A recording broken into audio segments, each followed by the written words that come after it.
Hikaru is one of the fastest, deadliest, and most accurate players of all time, having defeated almost every player on the globe, even beating Magnus Carlsen in some instances. And with multiple tournament wins under his belt, Hikaru has established himself as a force to be reckoned with. But what happens when he plays against a former world champion, the greatest player of all time?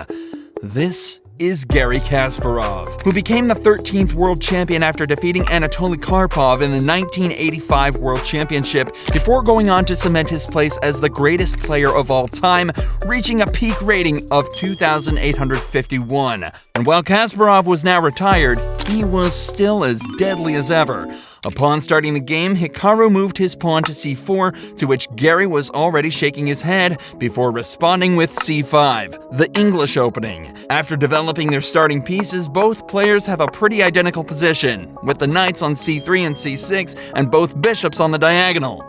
Hikaru here realizes he needs to create an imbalance in the position if he wants to find a way to beat Garry, and so moves his pawn to d5, which makes Garry think for a long time before trading Hikaru's knight for his bishop, and playing knight e5, attacking Hikaru's pawn.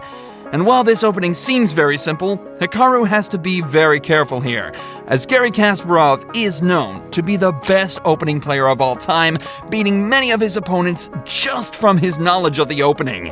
So, not wanting to take any risk, Hikaru plays his knight to f3, trading down the knights before Garry plays d6, closing down the position.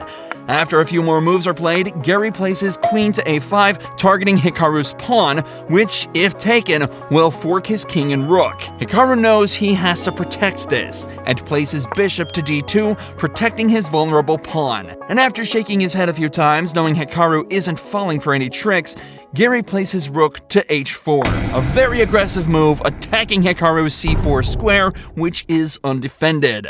Hikaru plays his pawn to e4, blocking Garry's attack on his c4 pawn, but allowing Garry to further close down the position with pawn e5, making it harder for Hikaru to break through for a win.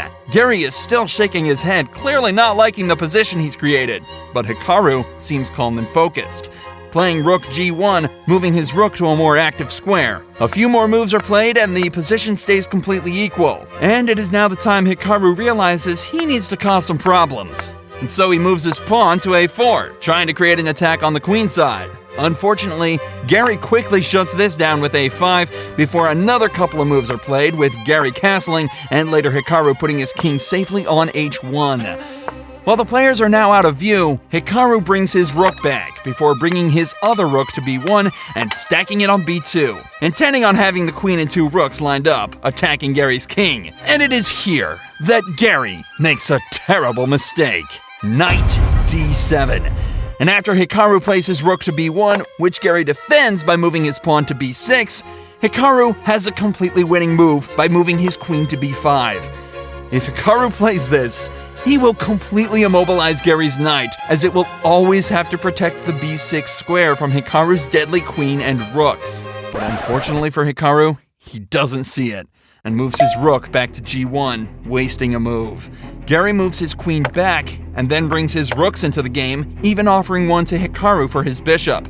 And while this may just look like a blunder, if taken, it will close down the position, making things even harder to break through than before for Hikaru.